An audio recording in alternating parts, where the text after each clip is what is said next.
Hello everyone, स्वागत है आप सभी का टॉपर्स ट्रेंड चैनल में। इस वीडियो में हम पढ़ेंगे हिंदी का नेक्स्ट टॉपिक सर्वनाम। ठीक है, इससे पहले हमने क्या कवर किया था, संज्ञा के बारे में पढ़ा था कि संज्ञा क्या होता है। ओके, सर्वनाम को जानने से पहले संज्ञा को जानना जरूरी कि संज्ञा क्या होती है। संज्ञा क्या थी, किसी व्यक्ति, वस्तु, स्थान आदि के नाम का जिससे हमें बोध होता है उसको हम संज्ञा बोलते हैं। ओके, सर्वनाम क्या होता है, सर्वनाम हम यूज करते हैं कहां पर, संज्ञा के स्थान पर। तो सर्वनाम की डेफिनेशन क्या हो जाएगी कि संज्ञा के स्थान पर जिन शब्दों का प्रयोग किया जाता है उसको क्या बोलते हैं, उसको सर्वनाम बोलते हैं। ओके, देखिए सर्वनाम का अगर हम अर्थ देखें, सर्वनाम का अर्थ क्या होता है, सर्वनाम का अर्थ होता है सबका नाम। इसका मीनिंग क्या होता है, सबका नाम। ठीक है, सबका नाम मतलब क्या है कि ये जो शब्द होते हैं सर्वनाम, ये किसकी जगह पर यूज किए जाते हैं, संज्ञा के स्थान पर प्रयुक्त होते हैं या संज्ञा के स्थान पर यूज किए जाते हैं। ओके, और ये शब्द जो है सभी के लिए यूज हो सकते हैं। तो ये चीज आप याद रखिए।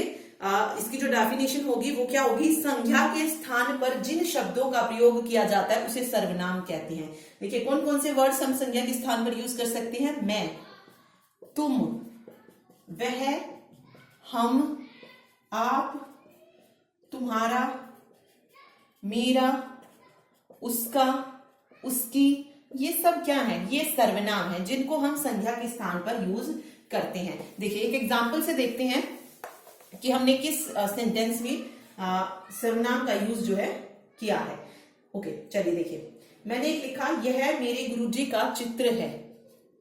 यह मेरे गुरुजी का चित्र है। ठीक है, यहां पर आप देखिए सर्वनाम कौन सा है, सर्वनाम है ये। ठीक है, यहां पर अगर मैं लिखती कि यह राम के गुरुजी का चित्र है, तो यहां पर राम क्या होता, यहां पर राम संज्ञा होता।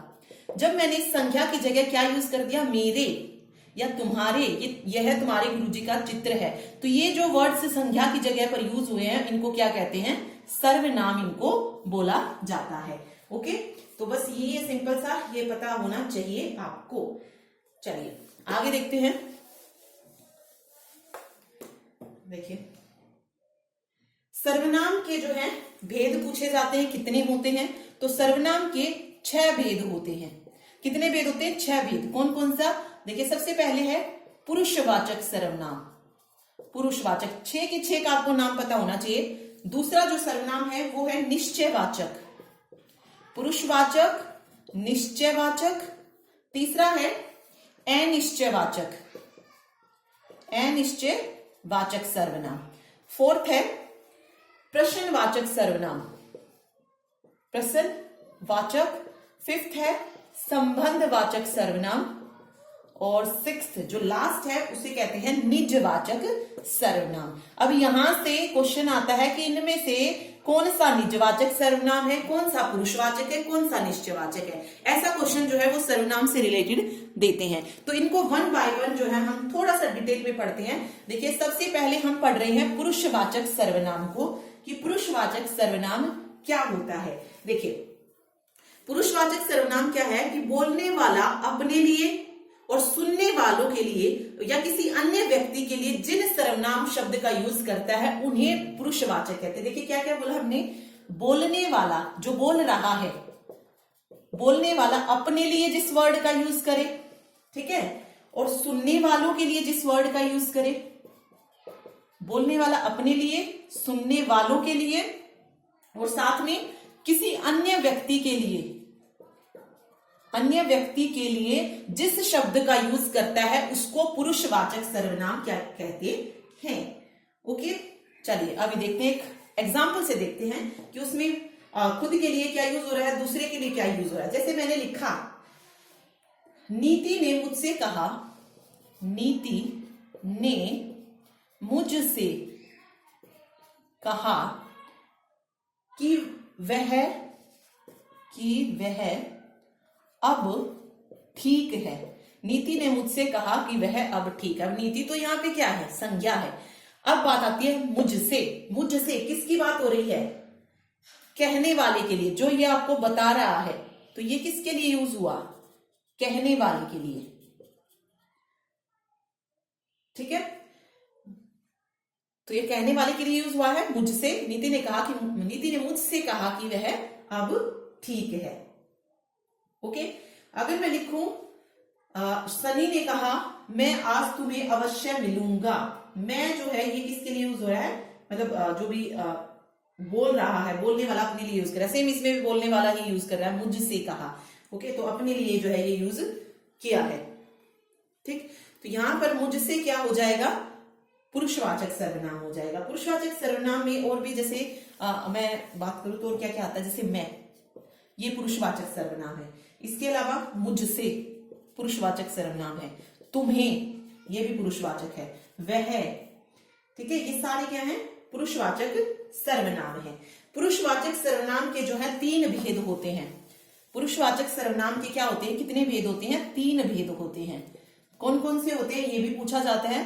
तो देखिए, उत्तम पुरुषवाचक होता है, उत्तम पुरुषवाचक, मध्यम पुरुषवाचक, और तीसरा कौन सा होता है? अन्य पुरुषवाचक। उत्तम पुरुषवाचक कौन सा होता है? बोलने वाला या लिखने वाला अपने नाम की जगह पर जिन शब्दों का प्रयोग करता है उसको उत्तम पुरुषवाचक कहते हैं। जैसे अब उत्तम अपने लिए कौन से वर्ड यूज करेगा? मैं यूज कर सकता है, मैंने, मेरा, ये वर्ड्स यूज होंगे, या हम हो गया, हमने हो गया, या हमारा हो गया। यही वर्ड्स जो है कोई बंदा अपने लिए यूज कर सकता है। ठीक है, तो देखिए, मैं, मैंने, मेरा, हम, हमने, हमारा, ये क्या है? उत्तम पुरुषवाचक है। जैसे मैंने लिखा मैंने खाना खा लिया है, तो मैं अपने लिए वो कोई चीज बोल रही हूं ना, तो बोलने वाला या लिखने वाला जब अपने लिए यूज करेगा उसको उत्तम पुरुषवाचक जो है बोला जाएगा। उसके बाद नेक्स्ट आप देख सकते हैं मध्यम पुरुषवाचक है। मध्यम पुरुषवाचक क्या होते हैं? ऐसे सर्वनाम शब्द जो बोलने वाले के लिए प्रयोग में लाए जाते हैं, बोलने वाले के लिए। जैसे तुम, तुम्हारा, ठीक है, तू, आपका, ये मध्यम पुरुषवाचक में आ जाते हैं। जैसे तुम पढ़ लो फिर चलेंगे, या तुम्हारे पिताजी आ रहे हैं, ये हम किसके लिए यूज कर रहे हैं? बोलने वाले के मतलब बोलने वाले के लिए प्रयोग में लाए जाते हैं, जो बोल रहा है उसके लिए। ठीक है, उसके बाद अन्य पुरुषवाचक है, बोलने वाला जिन सर्वनामों का प्रयोग अन्य व्यक्तियों के लिए करे, किसी और व्यक्ति के लिए। जैसे वह हो गया, वे हो गया, ठीक है, यह हो गया, यह रमेश का भाई है, वह तो अब तक चला गया होगा। जब हम किसी थर्ड पर्सन के लिए कोई चीज यूज करते हैं, अन्य व्यक्ति के लिए कोई चीज यूज करते हैं, उसको अन्य पुरुषवाचक सर्वनाम बोला जाता है। ठीक है, तो पुरुषवाचक सर्वनाम के 3 भेद होते हैं। सबसे पहले उत्तम, बीच वाला मध्यम, और सबसे जो बाद वाला होता है उसको अन्य पुरुषवाचक सर्वनाम बोला जाता है। ये क्वेश्चन पूछा जाता है कि पुरुषवाचक सर्वनाम के कौन कौन से भेद होते हैं, तो उत्तम, मध्यम, अन्य। ठीक है, चलिए सेकंड जो सर्वनाम है उसको बोलते हैं निश्चयवाचक सर्वनाम। सेकंड है निश्चयवाचक। निश्चयवाचक सर्वनाम का मतलब क्या है? कि जिन सर्वनामों से किसी भी निश्चित व्यक्ति या वस्तु का बोध होता है उन्हें निश्चयवाचक, मतलब जिसमें कोई संदेह ना हो, निश्चित हो कोई चीज उससे। जैसे यह आयुष का घर है, ठीक है, कोई शंका नहीं है, कोई संदेह नहीं है, आयुष का घर है ये, तो ये निश्चयवाचक सर्वनाम हो जाएगा। ठीक है, इसके अलावा यह मेरी पुस्तक है, यह मेरी पुस्तक है, ये भी क्या है? निश्चयवाचक सर्वनाम है। ठीक है, देखिए वह और यह, वह और यह, जैसे मैंने लिखा वह तुम्हारी बहन है। अब सोचने वाली बात है, यह वह तो हम पुरुषवाचक सर्वनाम में भी पढ़ चुके हैं, जो हमने अन्य पुरुषवाचक पढ़ा था। ओके, तो वह और यह शब्द अन्य पुरुषवाचक सर्वनाम में भी होते हैं, मतलब जब बोलने वाला जिसके विषय में बात कर रहा होता है, ओके, वहां पर भी होते हैं। लेकिन जब हम वह शब्द का प्रयोग किसी निश्चित संज्ञा के बदले प्रयुक्त करते हैं, वहां पर निश्चयवाचक सर्वनाम होता है।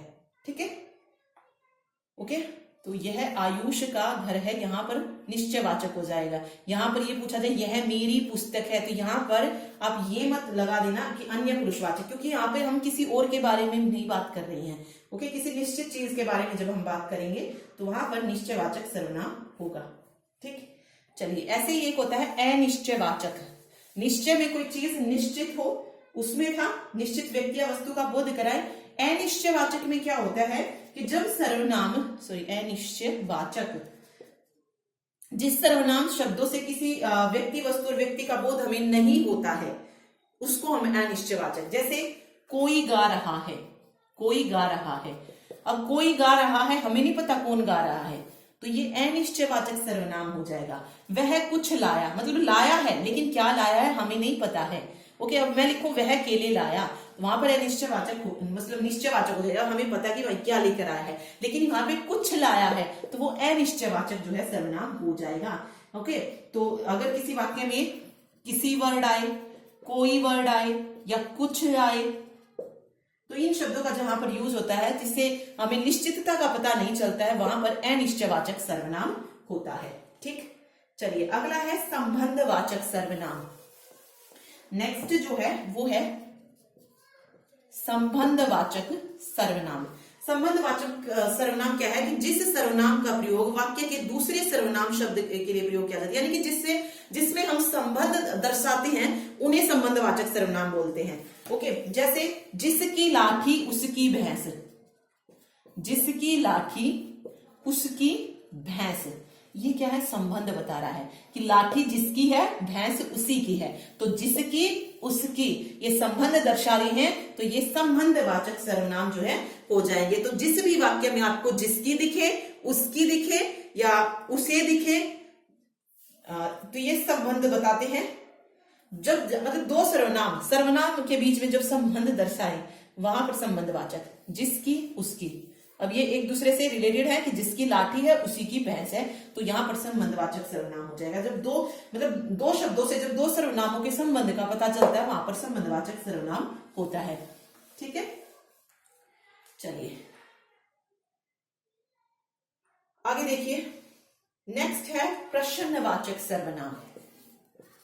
प्रश्नवाचक सर्वनाम, इसमें क्या होता है कि जिन सर्वनामों का शब्द प्रयोग प्रश्न पूछने के लिए किया जाएगा, ठीक है, प्रश्न पूछने या फिर किसी वस्तु को जानने के लिए किया जाता है, किसी वस्तु को जानने के लिए जिन शब्दों का यूज किया जाता है उन्हें प्रश्नवाचक सर्वनाम कहते हैं। जैसे वह किसकी किताब है, वह किसकी किताब है।